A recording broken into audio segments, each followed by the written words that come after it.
Amen. Praise God. Purihin po ang Panginoon sa araw na ito. Naniniwala po ako na naihanda na ni Lord ang ating mga puso para maging sisidlan po ito sa kanyang makapangyarihang salita na kung saan naniniwala po ako na ngayong araw na ito po yung babago ng buhay natin. Ito po yung babago sa future natin. May mga papalayain ng ating Panginoon. May mga pagpapalain ng Panginoon dahil napaka-importante po ng pag-uusapan natin na ito. So we're on the third installment in our new series entitled I Think I Love You. So sinabi po natin mga kapatid, mahirap mag-buy in sa isang salita o sa isang emosyon na kung saan hindi naman sigurado. Na kung minsan madalas na natatrap tayo dito o nahuhulog na tayo dito sa ganitong klaseng statement pero hindi mo nakita na hindi ka naman talaga sigurado doon. O kaya hindi naman talaga sigurado sa'yo. Kaya nga po, napaka-importante ng sureness pagdating sa success. Hindi naman natin masasabi na kung saan perfect ang isang bagay, pero in the first place pa lang, hindi ka na sigurado, bakit mo tinatahak ang isang bagay na hindi ka naman sigurado. So pagsasayang ito ng oras, pagsasayang ng pera, pagsasayang ng emosyon, pagsasayang ng pagod. O kaya nagdudulot lalo ito ng matinding pain sa ating buhay at nahihirapan na tayong makalaya, lalo na natadtad na tayo ng ganitong klaseng trauma sa ating buhay. Kaya nga po napaka-importante na malaman natin ang mga wise sa buhay natin. Kung gusto mong maging wise, kailangan malaman mo yung mga wise. Ulitin ko, kung gusto mong maging wise sa buhay, kung gusto mong maging matalino sa buhay, kinakailangan malaman mo muna yung mga bakit na ito sa iyong buhay. Why? Because knowing your why is the secret to success. Again, countless studies, sinasabi po that knowing your why is the secret to success. In fact, yung why na ito ang mag-a-unlock sa door of opportunities. Yung why na ito ang mag-a-unlock doon sa pintuan ng oportunidad ng iyong buhay. Kung gusto mong magbukas sa'yo, yung mga countless opportunities, kinakailangan ma-unlock mo ito sa pamamagitan ng iyong why. At yung why na yun na magsisilbing susi natin para mabuksan yung mundo ng countless opportunities sa buhay mo. And even knowing your why will lead you to the road of productivity. Kapag nalaman mo yung why na yun yung maghahatid sa'yo dun sa road ng napakaraming productivity ng iyong buhay. Kasi kaya maraming mga tao unproductive in the first place because they don't know their whys. Yung mga whys na ito, ulitin ko, ang magdudulot sa'yo na maging wise. Alam niyo po, may sinasabi na may tinatawag na the golden circle na ang number one proponent nito ay si Simon Sinek. Kilala naman po ng iba kung sino ito pagdating sa TED Talk, di ba? Most view ito, husay din naman na kung saan motivational speaker and even pagdating sa leadership, mayroon tinatawag na the golden circle. The golden circle provides compelling evidence of how much more we can achieve if we start everything we do by first asking a simple question. Ano yon? Why? Kasi yung golden circle na yon, nasa core nun yung why. Tapos susunod dun yung how. Tapos susunod dun yung what. Kaya nga, ito ay nagbibigay napakaraming ebidensya na nagpapatunay na kapag sinimulan mo ang isang bagay dun sa why, kapag nasagot mo, natumbok mo itong why, dito na tayo makaka-achieve ng maraming tagumpay sa ating buhay. Again, knowing your why is the secret to success. Because in your career, if you don't clarify your why, it will end up wasting your time and energy on things that won't matter to you in the long term. Kaya nga yung sinabi natin kanina, kapag hindi natin na-clarify yung why natin, mag-e-end up lang tayo ng pagsasayang ng energy natin. Mag-e-end up lang tayo ng pagsasayang ng oras natin na kung saan makaka-apekto sa atin in a long term. Ganun din naman pagdating sa pagmamahal. Ganon din naman po pagdating sa pagmamahal. Kaya hindi daw nagiging matagumpay ang isang tao pagdating sa love kasi hindi niya muna na-define yung kanyang why. Kaya nga in the long run, instead na makabuti ito kapag pumasok ka sa pagmamahal na kung saan hindi mo alam kung bakit, you're wasting your energy. You are wasting your time. At sayang yung mga countless opportunities na madudulot nito. Kapag hindi mo kasi nalaman yung why, it will do more harm than good. Uulitin ko. If you don't know the why at pumasok ka pagdating sa pagmamahal, it will do more harm than good. Kaya mas maraming nasaktan nung nagmahal at minahal. Kasi in the first place, malabo yung why. Hindi lang ito sa karir. Hindi lang ito sa iba't ibang mga bagay. May kinalaman din ito pagdating sa pagmamahal. Kaya nga ang tanong natin ngayon, bakit nga ba dapat tayong magmahalan sa isa't isa? Bakit napaka-importante ang pagmamahalan sa isa't isa? Kaya hindi magiging matagumpay ito, mapupuno tayo ng hatred sa ating buhay. Alam niyo yung hatred daw, ito yung acid na kung saan sisira sa container ng buhay natin.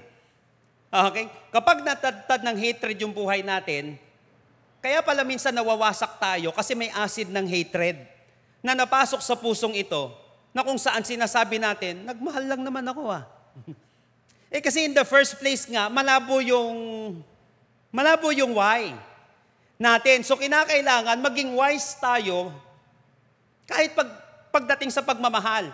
Kasi again, it will do more harm than good. Kaya nga napakaganda nito hanggang sa dulo. Tag mo na yung kaibigan mo ngayon, makinig kang maigi dito. Napaka-importante ng pag-uusapan natin ngayon. Bakit ba dapat pa tayong magmahalan sa isa't isa? Bakit ba kinakailangan, ano ba yung why behind this love? Ano ba iyon? Bakit kinakailangan? Kasi kapag nalaman mo ito, mas madali mo itong magagawa at mas magiging productive ka, magkakaroon ng success. Pagdating sa pagmamahal, kasi napaka-importante nito. I want you to open your Bible with me in 1 John chapter 4, verses 19 through 21. 1 John chapter 4, verses 19 through 21. Verse 19. We love each other because He loved us first. If someone says, I love God, but hates a fellow believer, that person is a liar. For if we don't love people we can see, how can we love God whom we cannot see? 21.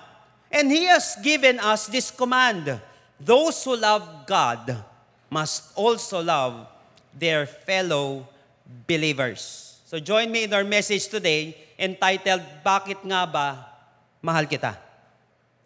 Bakit nga ba mahal kita? So bakit nga ba dapat tayong magmahalan sa isa't isa? So kinakailangan masagot mo muna itong why na ito para mag-proceed ka dun sa how mo at sa what mo. Kasi yun ang mag-shape dun sa how mo at what mo. Biruin mo, gumagawa ka ng isang bagay, mali pala yung ginagawa mo. Nakuha po natin yon. Alam mo yung ginagawa mo, pero malabo kung bakit mo ginagawa yon. Nakuha natin yun. May ginagawa ka, ang dami natin ginagawa, ang dami natin mga sacrifices na ginagawa. And in the first place, mali pala yung ginagawa natin. Anyari?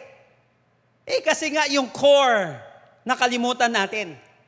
Kaya nga, napaka-importante muna na ma-establish yung why para nang sa gayon, mas tama yung how at mas tama yung ating what. Kaya nga, ang tanong natin, bakit ba dapat tayong magmahalan sa isa't isa? Kaya hindi nagiging successful ang isang relationship kasi in the first place, hindi niya naman talaga alam kung bakit. Hindi ito magiging successful. Manghuhula na lang tayo ng manghuhula. Again, it will do more harm than good. Kaya nga, thank God, dahil ngayong araw na ito, lilinawin sa atin ng Panginoon itong why na ito para maging wise tayo pagdating sa ating relationship sa ating kapwa. Bakit nga ba dapat tayong magmahalan sa isa't isa? Number 1, verse 19. We love each other because He loved us first. So malinaw dito yung in-establish ni Lord. We love each other because He loved us first. Bakit nga ba tayo magmahalan sa isa't isa? Ano yung why nito? First, we are recipients of love. Sana makuha mo ito, kapatid. We love each other because He loved us first. Bakit ba dapat kong mahalin yung aking kapwa? Bakit ba dapat akong magmahal? Because we are recipients of love. First, we must recognize that we love because He first loved us. Kaya tayo nagmamahal kasi may nagmahal muna sa atin. So God's love comes first to us before it goes anywhere else. Tinamaan muna tayo ng pagmamahal ng Panginoon bago natin ito maipamahagi sa iba. Ngayon ang tanong, what does it mean? Ano ba ibig sabihin nito? First, God imparted it. Tingnan niyo po, we love each other because He first loved us. Always remember that it's really hard to impart something that is not a part of you.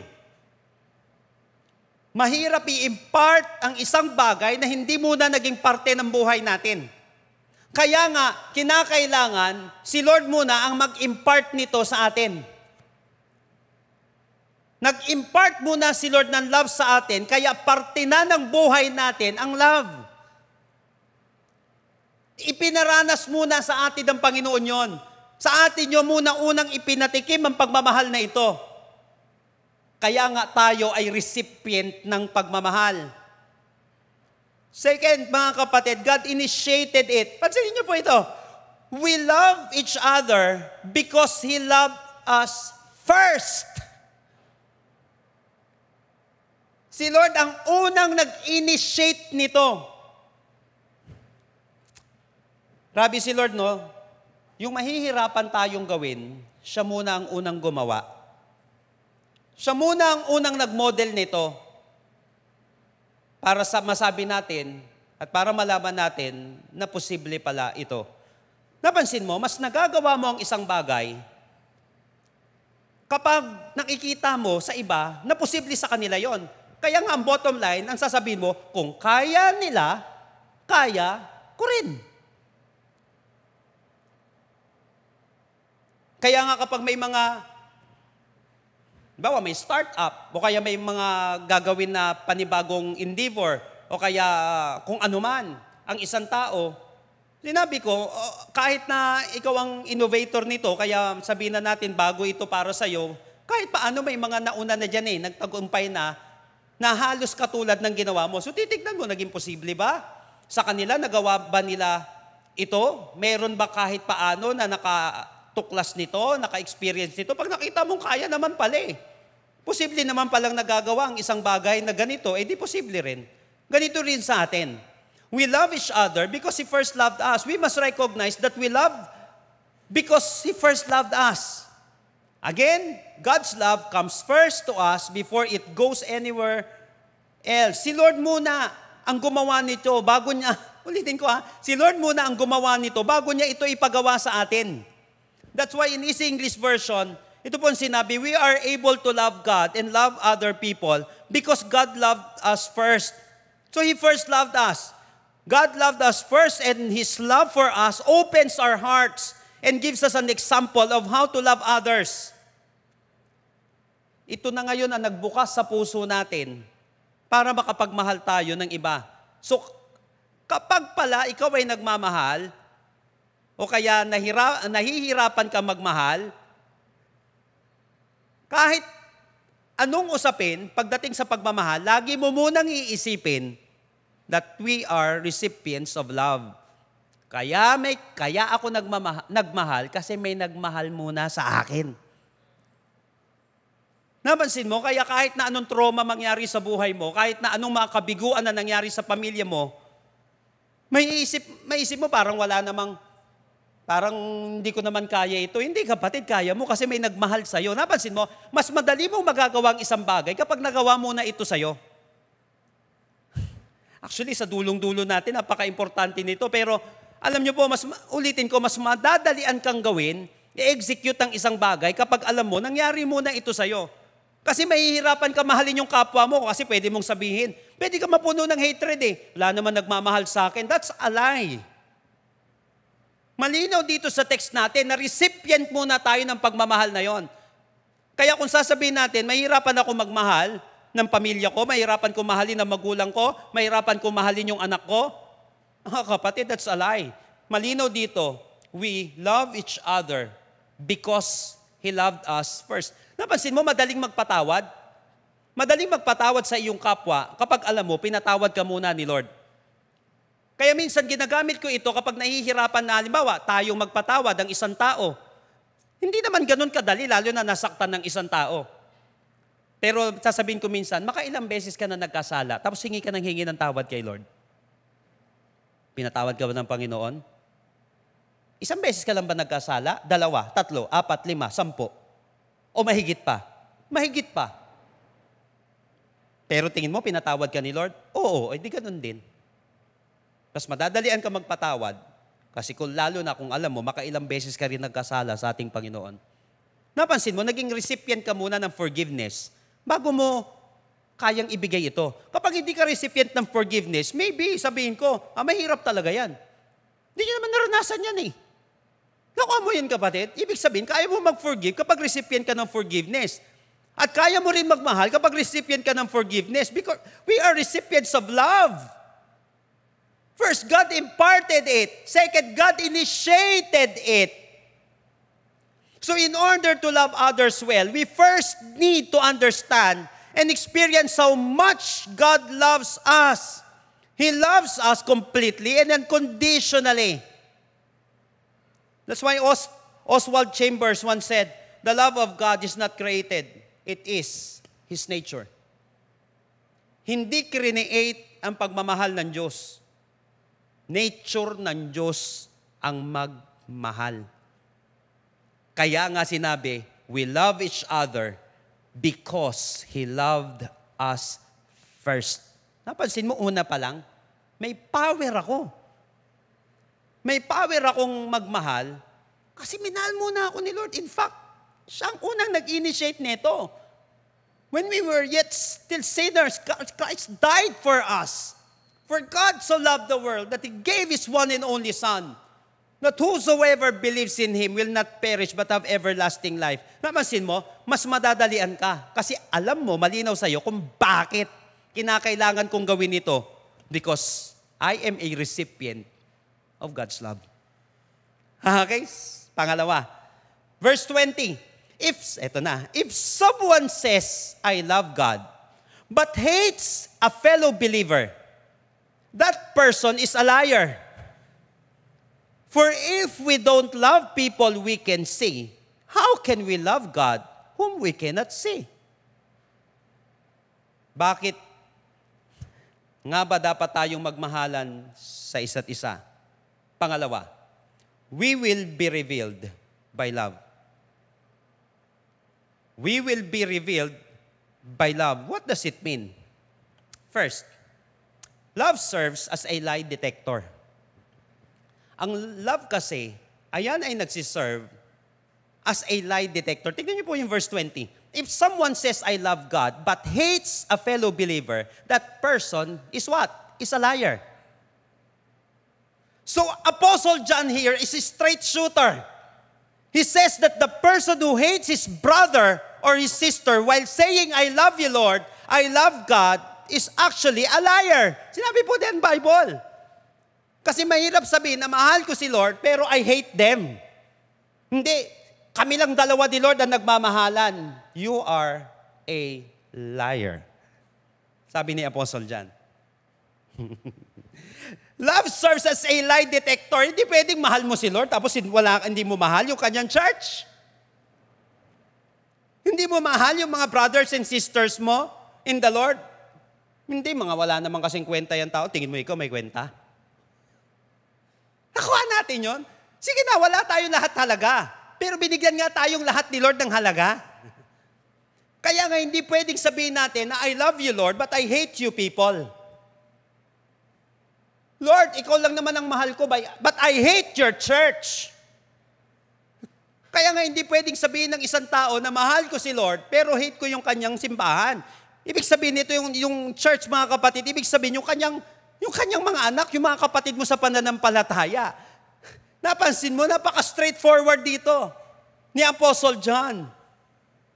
The person who hates his brother or sister while saying, I love God, is actually a liar. Kasi ang love, nagsiserve yan as a lie detector. So makikita natin, ako, nasisinungaling lang yata ako, mahal ko si Lord.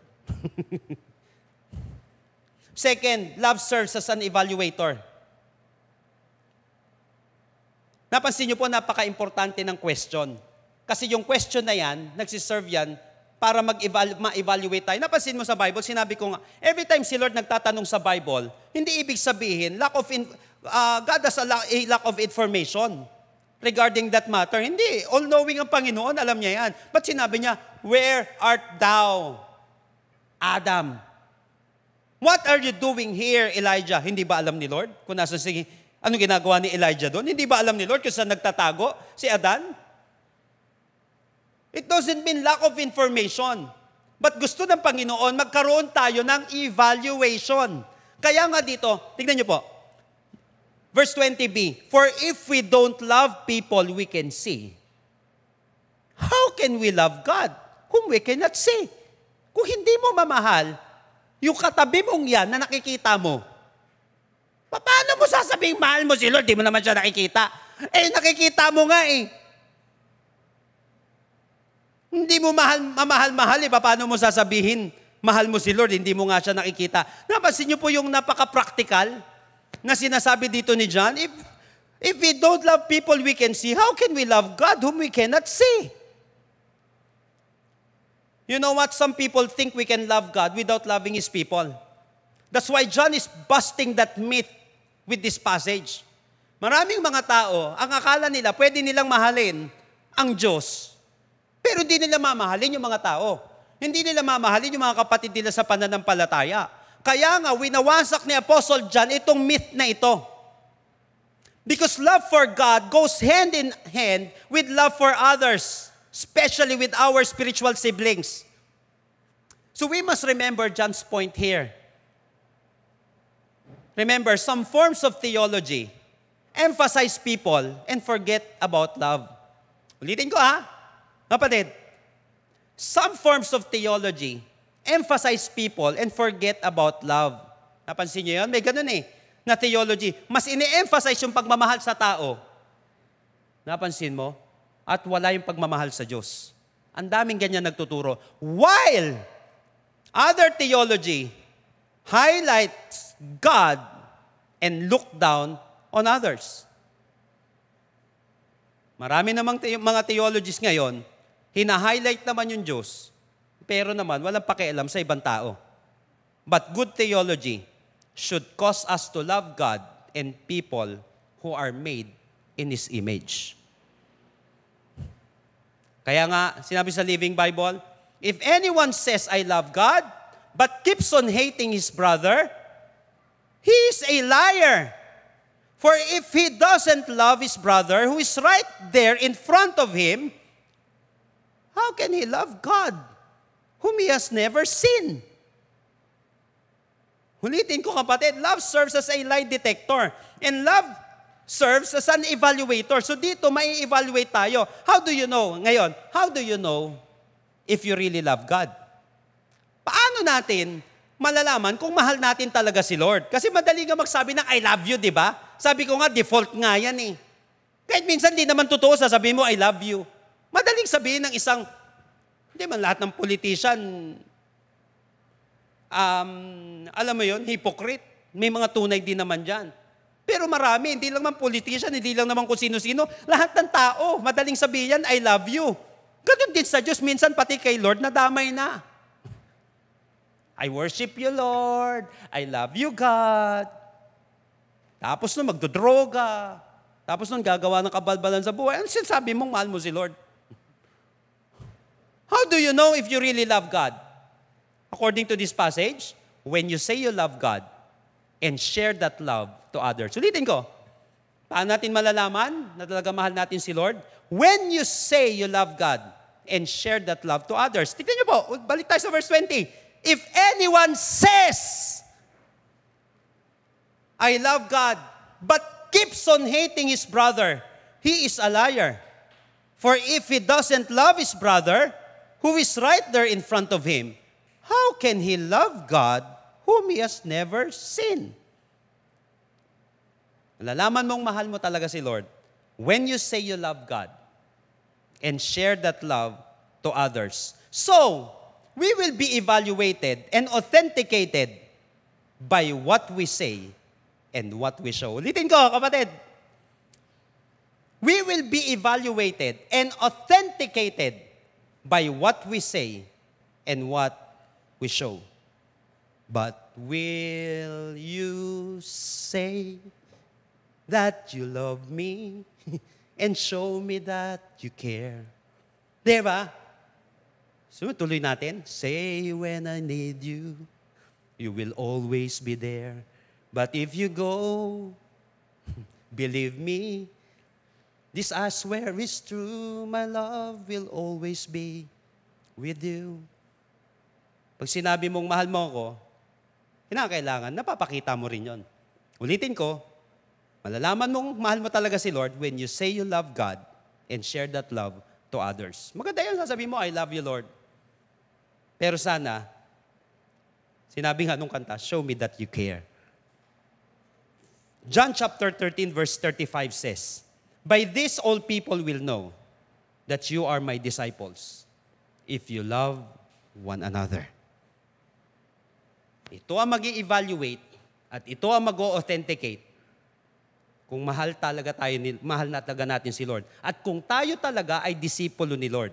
Ulitin ko, by this all people will know that you are my disciples if you love one another.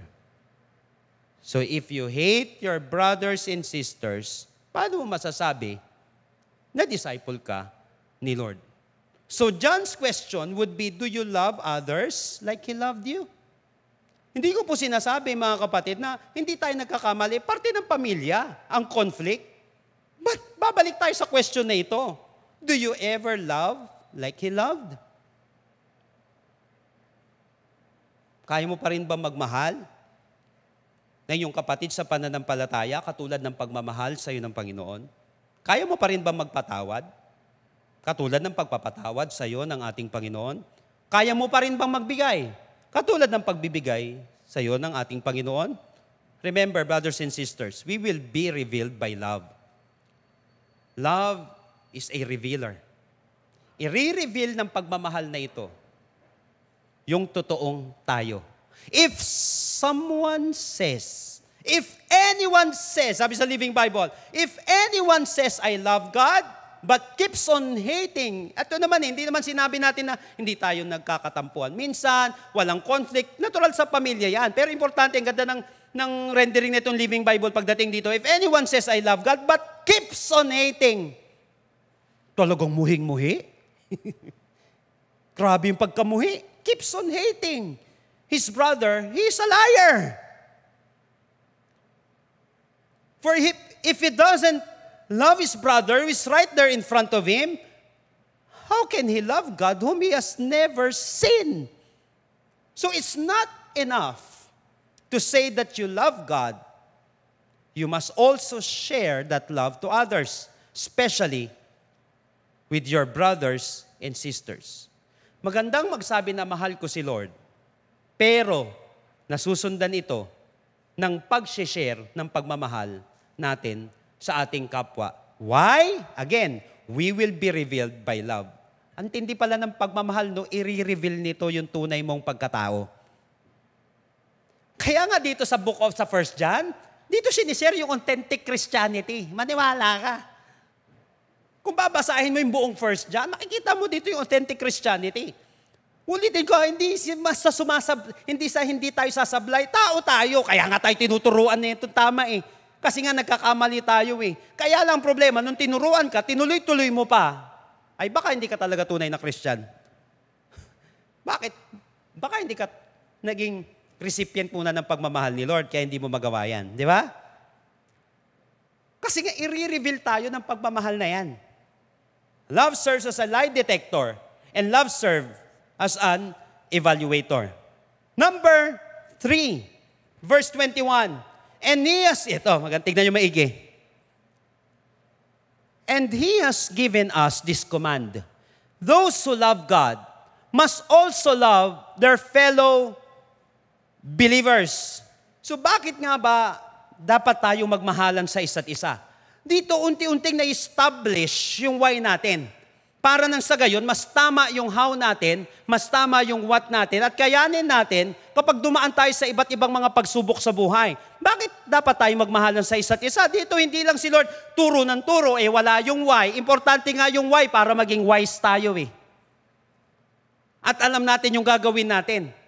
Kasi yung why mo, yan ang magpapatuloy sa iyo sa kabila ng pain. Sa kabila ng mga persecutions, yung bakit mo pa rin bakit ko ginagawa ito? Di ba marami akong kakilala, susuko na sana sa kanilang trabaho. Marami po ako mga kaibigan na seaman, unang sakay nila grabe, pati balon-balunan, halos isuka nila Pag nakakakita ka na ng alon, mas mataas pa sa pinakamataas na building dito sa Pilipinas, susuko ka na Alam mo, sabi nilang ganon, kaya ako nagpatuloy, yung why ko. Bakit ko to ginagawa?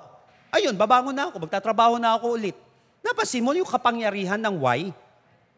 Napansin natin yung mabibigay ng why sa atin kapag malinaw ito? Why? We are recipients of love. Kaya natin nagagawa ito kasi unang-una, recipient tayo ng pagmamahal. Pangalawa, we will be revealed by love. Kasi i-reveal ako ng pagmamahal na ito kung sino ba talaga ako. Kung talaga bang mahal ko si Lord. At pangatlo, we are required to love.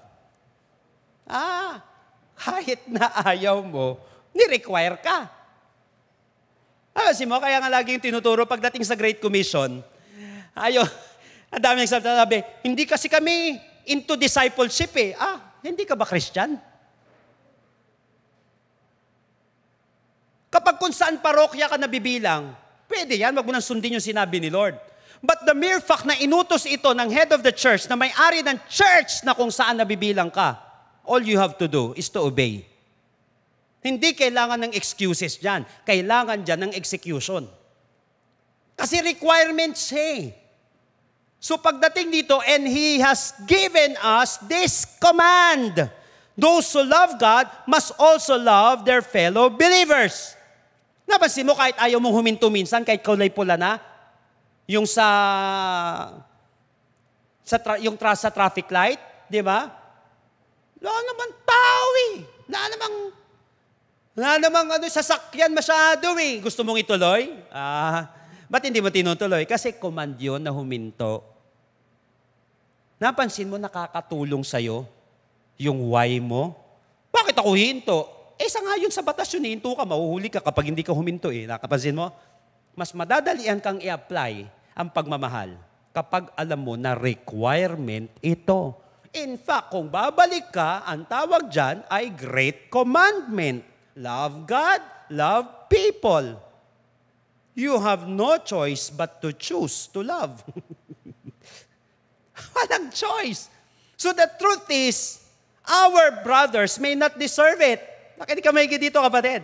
The truth is, our brothers, our sisters, may not deserve it. Kasi minsan, parang hindi naman sila deserving. But first and foremost, we do it for God. Alam mo, ikaw rin naman di ka deserving ng pagmamahal ng ibang tao Kaya lang, bakit ka pa rin minahal ng mga kapatid mo sa pananampalataya? Kasi minsan hindi na sa'yo, dahil sa'yo kaya ginagawa Ginagawa na lang ito para kay Lord. Sabi ko, kung ako lang, ayaw ko na. Kaya lang, dahil kay Lord, gusto ko pa. Kung ako lang, ayaw ko na Pero ginagawa ko to para kay Lord Yun yung dulong, yung hugot mo sa dulong-dulo. Nakuha mo? Because we are required to love. Minsan hindi man deserve ng ibang tao, but deserve ni Lord, di ba? Deserve ni Lord na sundin. Deserve ni Lord na mahalin. Kuha natin yon. Sabi sa The Voice version, He gave us a clear command that all who love God must also love their brothers and sisters. What does it mean? Ngayon, ang ganda nito, kapatid. Anong ibig sabihin nito that we are required to love? First, we must understand who required us to love. Para mas madali natin magawa ito, kailangan maunawaan natin, sino ba ang nag-require nito? Sinabi sa verse 21, God gave us this command. So malinaw na agad, natumbok na agad ito. God gave us this command. Ngayon, kung sino-sino lang ang magko-command nito, pwede ko bang i-disobey yan eh? Kasi sa dulong-dulo, di ba, ang pamantayan natin, I would rather obey God than men. Kahit na sino mag-utos sa akin, to be honest with you, kahit sino, isipin nyo na kahit sino. Kahit anak ko, kahit asawa ko, kahit mahal ko sa buhay, kahit sino na makapangyarihan sa mundo ang mag-utos sa akin, hindi ko susundin kapag ito ay taliwas kay Lord. Dahil mas maalam ni Lord ang ginagawa niya. I would rather obey God than men. Kuha natin yun. Hindi, dapat dito tayo mamamatay sa kinagisnan natin na ito. Hindi. Kahit ayaw nila, dahil kalooban ng Panginoon, dahil command niya, yun ang gagawin ko. Kasi mag-stand pa rin sa dulong-dulo ang truth. Kaya wag mong isusuko ang truth. Dahil yun ang mag-i-stand. At sasabihin na lang ng mga tao sa paligid mo, buti na lang may nanindigan sa katotohanan. Buti na lang, mas sinunod mo si Lord nung sinasabi kong wag kang pa-born again dyan. Buti na lang, mas sinunod mo si Lord nung sinasabi kong gumawa ka nito, at hindi mo ginawa. At sinunod mo pa rin yung kalooban ng Panginoon. Nakuha niyo po mga kapatid? So we must understand who required us to love. Sino ba ang nag-require sa atin na magmahal? Si Lord ang nag-require nito. Ano, kakalabanin mo si Lord? Biruin mo, inutos sa'yo ni Lord. Grabe naman. Ang kalabanin mo nga ang tao. Ang makapangyarihan na tao, mahihirapan ka na eh. Tingin mo, mananalo ka kay Lord? At tingin mo, wag na lang yun. Tingin mo ba hindi deserving ni Lord ang sundin? O tingin mo ba hindi alam ni Lord ang sinasabi niya kaya nagdi-disobey ka?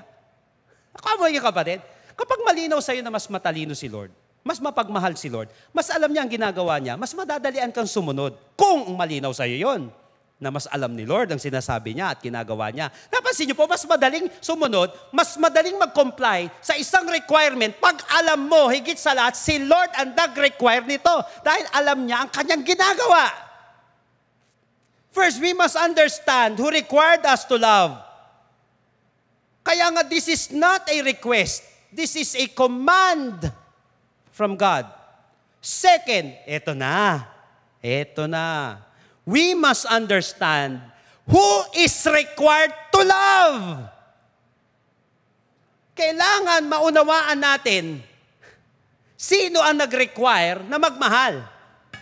At kinakailangan, pangalawa, maunawaan natin kanino nire-require ito. Alam mo ba kanino nire-require yan? Hindi sa lahat. Again, tingnan niyo po. God gave us this command. If we love God, we must also love each other as brothers and sisters. So we must understand who is required to love. So it is very clear, listen very carefully. It is very clear na ang required lang na magmahal sa kanyang kapwa ay yun lamang totoong nagmamahal kay Lord. Kaya kung hindi mo naman talaga mahal si Lord, huwag ka nang mag-alala at huwag ka nang masyadong makonsensya dahil hindi ito para sa'yo. Okay? Pag hindi natin mahal si Lord, huwag ka na mag-alala.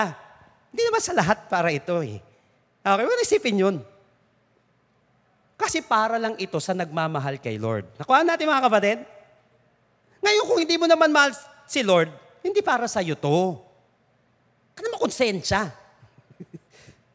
If we love God, we must also love each other as brothers and sisters. Para lamang ito sa mga nagmamahal kay Lord. Ayun ang tanong, sino ang nagmamahal kay Lord? Yung hindi, okay na. Huwag na isipin yun. Papagod ka pa eh. Kaya magsayang ng energy. Huwag ka mag-alala, hindi para sa'yo to. Pero kapag mahal mo si Lord, para sa atin to. Kung mahal ko talaga, mas madadalian kang sumunod eh, no? Mahal ko si Lord. Gagawin ko siya. Mahal ko si Lord eh. Pero pag di ko mahal si Lord, di ko gagawin to. So if we love God, we must also love each other as brothers and sisters.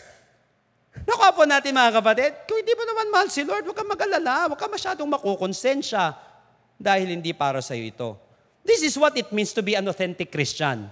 And you cannot claim to be authentic without it. You and I can go out into the world all day long and claim to be Christians. Madali lang natin sabihin, Christian ako. Paano? We can fill Facebook with religious posts. Sige, mag-post ka na mag-post.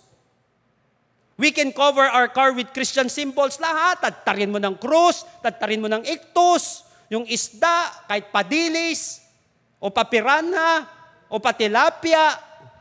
Sige, coveran mo yung sasakyan mo ng mga Christian symbols. We can wear Christian t-shirt. I love God. Nakuha natin yon. I praise the Lord. I worship the Lord. We can attend Bible studies. We can have daily quiet times. We can participate in mission trips, sing in the choir, o kung saan man banda, preach sermons, and do whatever else you deem as Christian behavior. But if you don't love your brother and sister, there is nothing authentic about you. Kahit anong sabihin natin, kinakailangan pa rin, i-share mo yung sinasabi mo. At gawin mo yung sinasabi mo. So we love God and we show Him that love by loving His children. So there you have John's compelling reasons for loving one another. Why? Because love is the defining mark. Sasabi mo lamang na mahal mo talaga si Lord kapag ginagawa mo na yung sinabi ng ating Panginoon. If you love me, sabi ni Jesus, you will obey what I command. So when we fail to walk in the love of God in the world, we miss the very concept of what it means to be Christian. Remember, mas madadalian ka na mag-practice ng biblical na love kapag malinaw sa iyo kung bakit nga ba tayo dapat magmahalan sa isa't isa. Bakit nga ba? Bakit nga ba dapat tayo magmahalan sa isa't isa? Ano yon? Number 1, we are recipients of love. First, God imparted it and God initiated it. Second, we will be revealed by love because love serves as a lie detector and love serves as an evaluator. Pangatlo, we are required to love. So we must understand who required us to love. Si Lord na nagsabi nito. Dapat wala ng question yon. Kung ino-honor natin at nire-respect natin yung sovereignty ni Lord at yung tindi ng kanyang kapangyarihan, yung tindi ng kanyang majesty, madaling sundin ito. Di ba sabi ko nga, ang dali naman mag-disobey eh. Ang dali mag-disobey sa batas. Kaya lang, dahil alam mong requirement yon, dahil alam mong batas yon, kahit ayaw mo, ginagawa mo. O, napansin mo, mas madadalian ka pag malinaw sa iyo yung why? And who is required to love? Sino ba required na magmahal? Hindi ikaw. Kung hindi mo mahal si Lord, hindi ka kasama dito. Huwag kang mag-alala. Pero kung mahal mo talaga si Lord, sa iyo itong requirement na ito.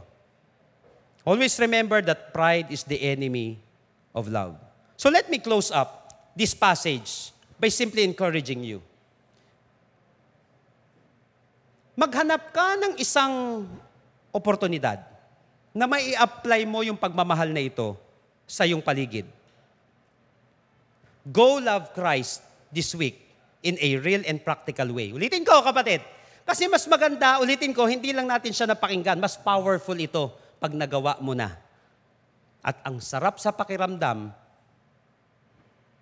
na nakapag-comply ka sa sinabi ni Lord. Buti sana kung masama siya. Kapatid, ang pagmamahal nakakapagpalambot ng pinakamatigas na puso. Ang pagmamahal nakakapagpagaling ng pinakamatinding sugat sa buhay ng tao. Ang pagmamahal nakakapagbigay ng matinding solusyon sa napakaraming problema ng tao. Dahil may nagmahal sa'yo, may tutulong sa'yo.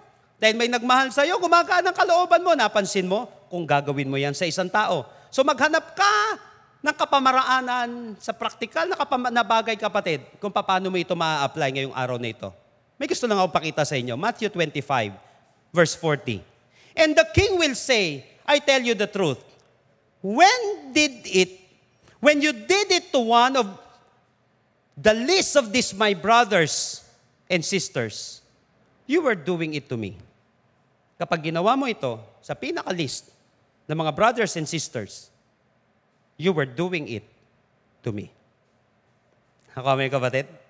So, babalik lang tayo. Ano ba yung dapat kong gawin na practical na bagay? Kasi kapag ginawa mo yan sa kanila, parang ginawa mo na rin yun sa akin. Matthew 25. Atras lang tayo. 40 ito. 39 hanggang 37. Then these righteous ones will reply, Lord, when did we ever see you hungry?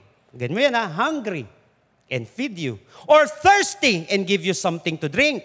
38. Or a stranger, and show you hospitality. Or naked, and give you clothing. 39.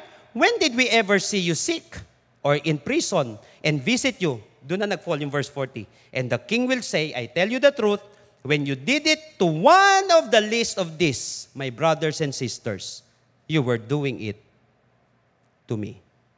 So this week,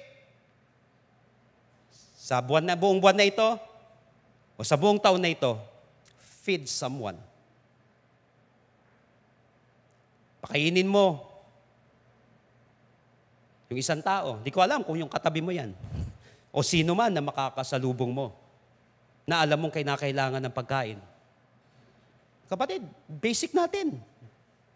This is basic Christianity. Refresh someone. Or thirsty and give you something to drink. Clothe someone. Maybe nakita mo yung isang tao, kapatid, na talagang, para namang 50 years na yan. Baka ikaw may kapangyarihan na magbigay sa kanya na dadamtin niya kaysa pinagtatawanan siya. Gusto mo ba yung kapwa mo pinagtatawanan na lang dahil sa sira-sirang damit niya na kung saan may kakayahan ka naman na magbigay nun? Gusto mo ba, kapatid, na nakakita ka ng uhaw na gutom habang ikaw kumakain? Ang sarap ba sa pakiramdam? Nakakita kang gutom na uhaw na, painom mo, napakain mo. Help someone. Heal someone. Pag-pray mo, kaya maging parte ka, gastusan mo yung isang tao na kung saan. Alam mo, kapatid, sa pagbabrag eh. Sabi ko nga, honestly, may mga tinanggap akong blessing. Mula noon, ang sarap sa pakiramdam. Kasi inaalat ko yung iba doon sa mga cancer patients. Lalo na ibang mga pastor, mga kapatid natin sa pananampalataya. Minsan nga sabi ko, Lord, bibigay ko po ito, spare nyo na lang yung anak ko, saka anak namin sa cancer, Lord. Bigay ko ito sa may cancer na bata. Bigay ko ito, Lord, sa naghihingalo yung buhay. Or you may visit someone.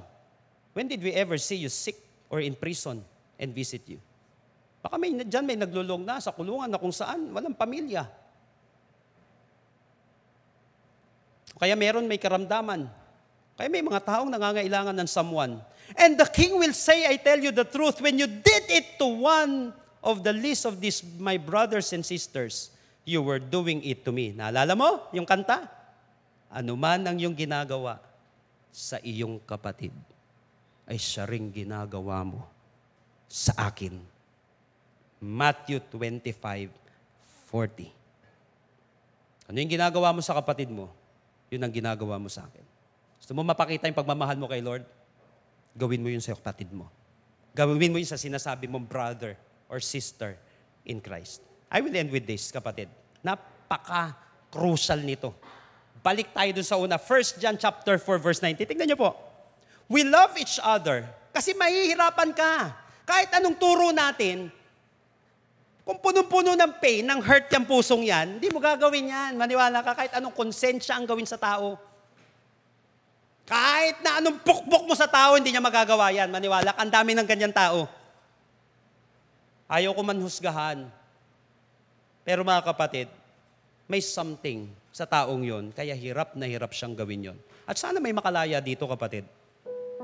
Sana may lumaya dito sa mensaheng ito. 1 John chapter 4 verse 19. We love each other because He loved us. Tingnan mo ito maigi. We love each other because He loved us first. Una, kapatid, gusto ko malaman mo, mahal ka ni Jesus. Mahal ka ni Jesus. So, balik ulit ako dito. We love each other because He loved us first.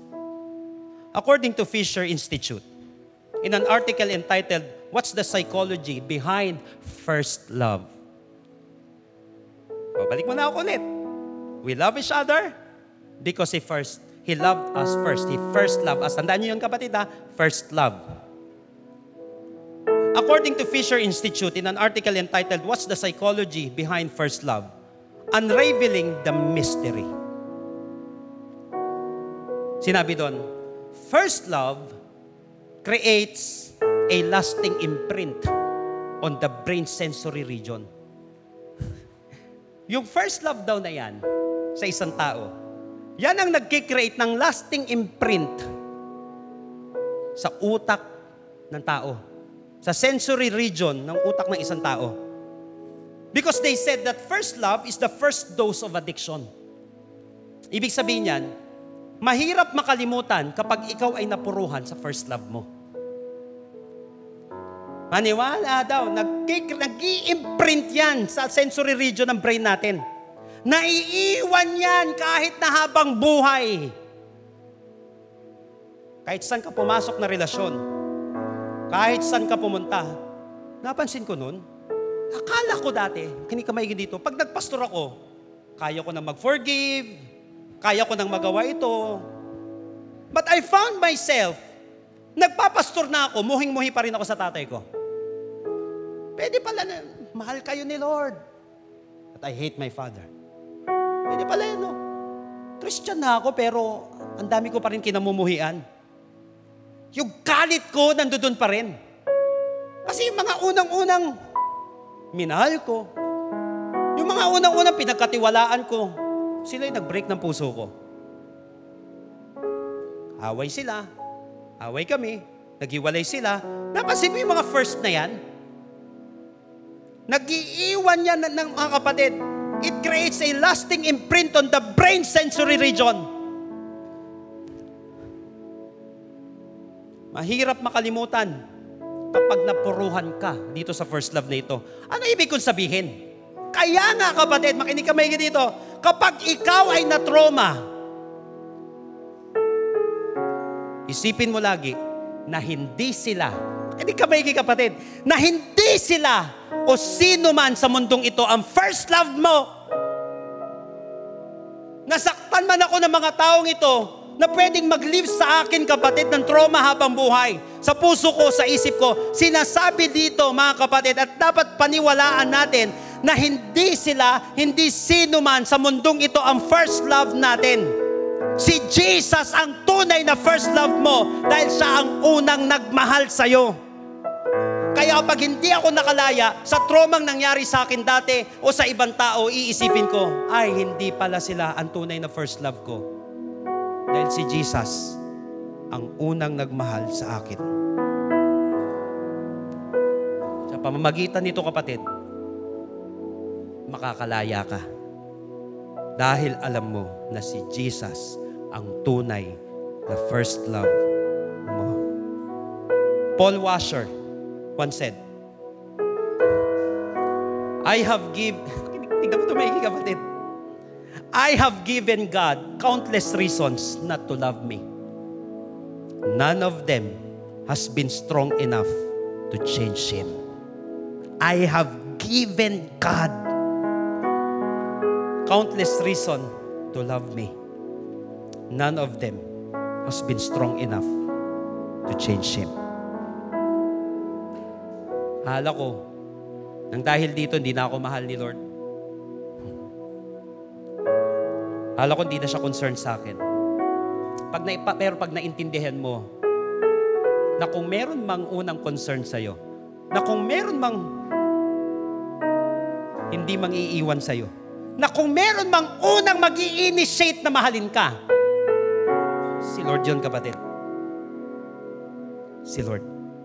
I have given God countless reasons not to love me. Daming beses ko siya nasaktan. But none of them has been strong enough to change him. Kapatid, balik ka dun sa first love na yun. Hindi sila.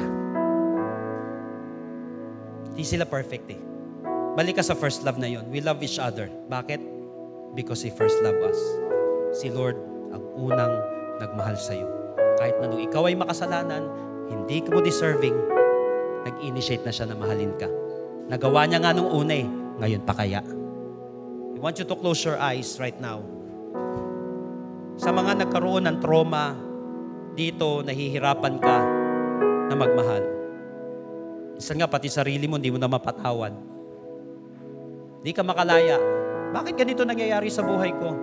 Bakit hirap na hirap ako na maipakita ito sa ginagawa ko, sa buhay ko, kahit na nga minsan sa relationship ko, sa mga pinakamamahal ko, at maging sa paglilingkod ko. Kapatid, baka kinakailangan bumalik ka dun sa first love na yon. Hindi sila, kapatid. Hindi yan huling kabiguan mo, kapatid, ang first love mo.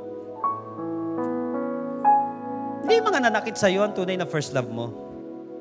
We love each other because He loved us. God loved us first. Mahal ka ni Jesus, kapatid. Mahal na mahal ka niya. At sapat na yung pagmamahal na yon para makabangon ka, para gumaling ka, at para maging kapaki-pakinabang muli ang buhay mo. If anyone here right now na nakakapakinig, na sinasabi mo, Lord, maybe, tama nga, Lord, baka kaya hindi ko talaga magawa ito dahil punong-puno ako ng puot, ng galit sa mundo, sa sarili ko. Tagtad na ako ng kung ano-anong mga galit, kung ano-anong mga failures, frustration sa buhay. Baka kaya hindi ko magawa ito kasi wala ka talaga sa buhay ko, Lord. Maybe, kapatid, kung malinaw naman sa'yo talaga ito, ito ang opportunity, kapatid, na imbitahan mo si Lord sa puso mo. Let Him be the Lord of your life. Ask Him to save you. Sabi ng Bible, John 1:12, yet to those who receive Him, to those who believe in His name, He gave them the right to become children of God. Bibigyan ka ni Lord ng kapangyarihan na maging anak ng Diyos. If you are this person right now, I want you to pray this prayer with me. And I believe that after this, your life will never be the same again. Tell it to Jesus right now. Lord Jesus, come into my life. I surrender my heart to you. I admit that I'm a sinner. But I believe that you are my Savior. Starting today, be the Lord of my life. Save me. In Jesus' name. Amen. Kapatid, sa lahat na nangyari sa buhay mo, lagi mong iisipin, si Lord ang unang nagmahal sa iyo. Lord, I pray that you heal this heart. I pray that you mend every broken heart right now. Lahat na nagkaroon ng trauma, sugatan, na bigo, sa pangalan ng Panginoong Hesus, pagalingin niyo po ang pusong ito sa pangalan ni Hesus. Or kung meron man, Panginoon, dahil sa galit, nagdulot na ito ng karamdaman sa iba't ibang parte ng kanyang isip at kanyang buhay, I pray, God, that you heal this body, Lord, na kung saan muling nakaranas ng pagmamahal mo, Panginoon. You heal this mind. You heal this heart. In the name of Jesus. I pray for peace which transcends all understanding. I pray for your love right now to envelop this life, Lord. Balutin mo po, Panginoon, ng iyong pagmamahal ang buhay na ito, at ang tahanan na ito sa pangalan ng Panginoong Hesus. Ngayong oras na ito, kapatid, surrender everything to the Lord and express your love for Him. And above all, believe that God loved you first more than anyone else. Mahal ka ng ating Panginoon. Mahal ka ng ating Panginoon. Lapit ka kay Lord ngayong oras na ito. Ask Him. Ask Him to heal you. Ask Him, kapatid, to feel you right now. Ask mo si Lord na palayain ka sa araw na ito. Ask the Lord. Wherever you are today, kapatid, don't waste this opportunity. Don't waste this opportunity. Sa lahat na nasaktan, sa lahat ng gustong makabangon,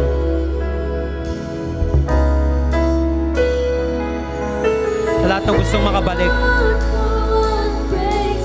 sa lahat ng nabalot ng kasinungalingan, akala natin minsan mahal pa natin si Lord.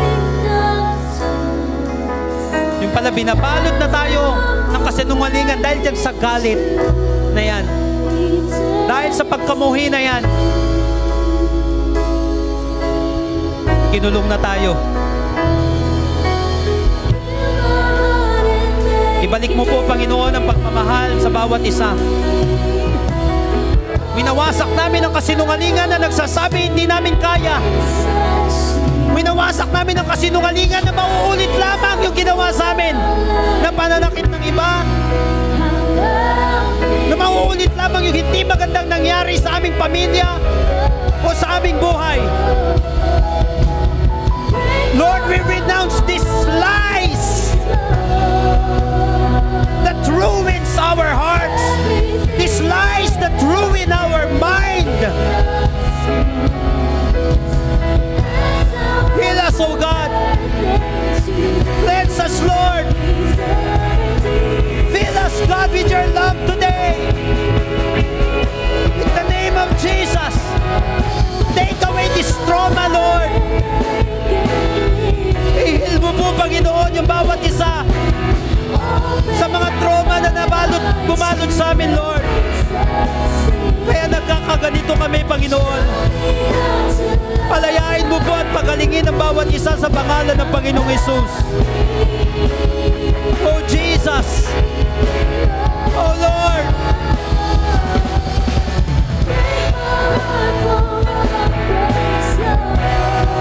Oh, Jesus.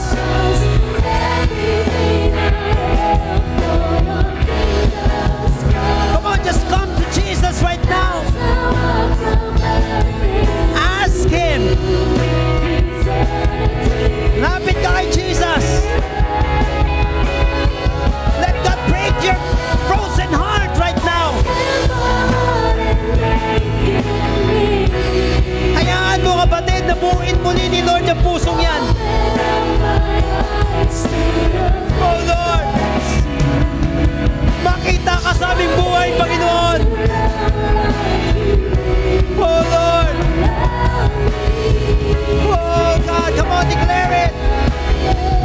Oh Jesus. Yes.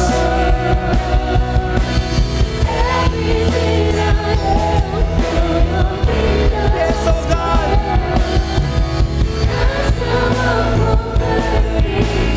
Oh Lord.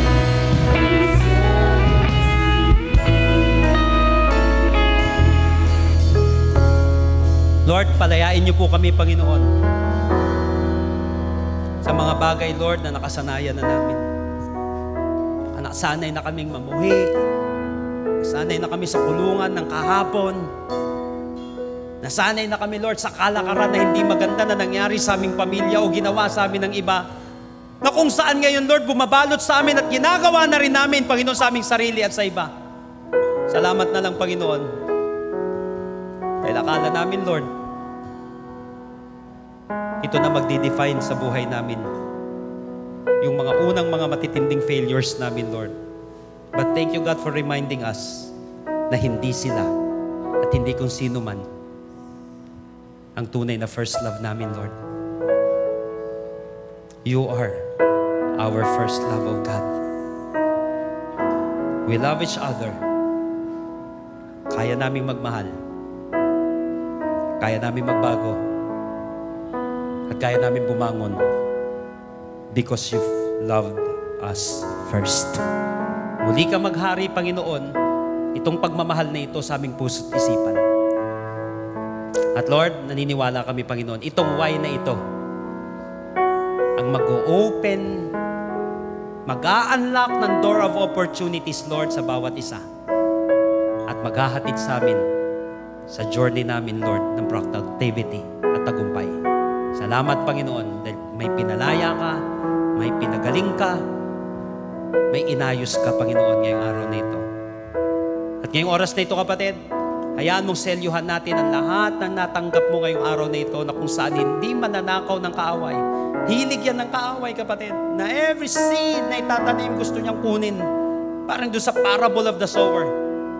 At hindi natin nahayaan ito. Dahil, kapatid, lalago itong seed na ito na itanim sa atin at mamumunga ito, pakikinambangan ng maraming tao para sa kaluwalhatian ng ating Panginoon. Right now, people of God, I want you to receive these blessings which God promised in Numbers chapter 6. Every time He declare ito, the Bible said, receive it, and it will be yours.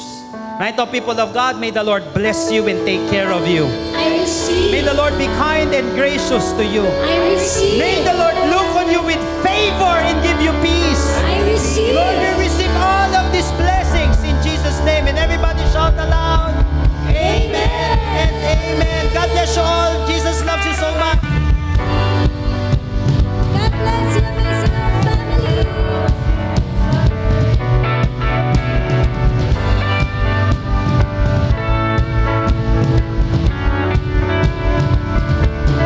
I can hear the sound of the broken chains. Freedom is alive running through my veins. Victory is mine over sin and shame. I am free, I am free. I can hear the sound of the broken chains. Freedom is alive running through my veins. Victory is mine over sin and shame. I am free, I am free. Your love is never giving up, it's never giving up.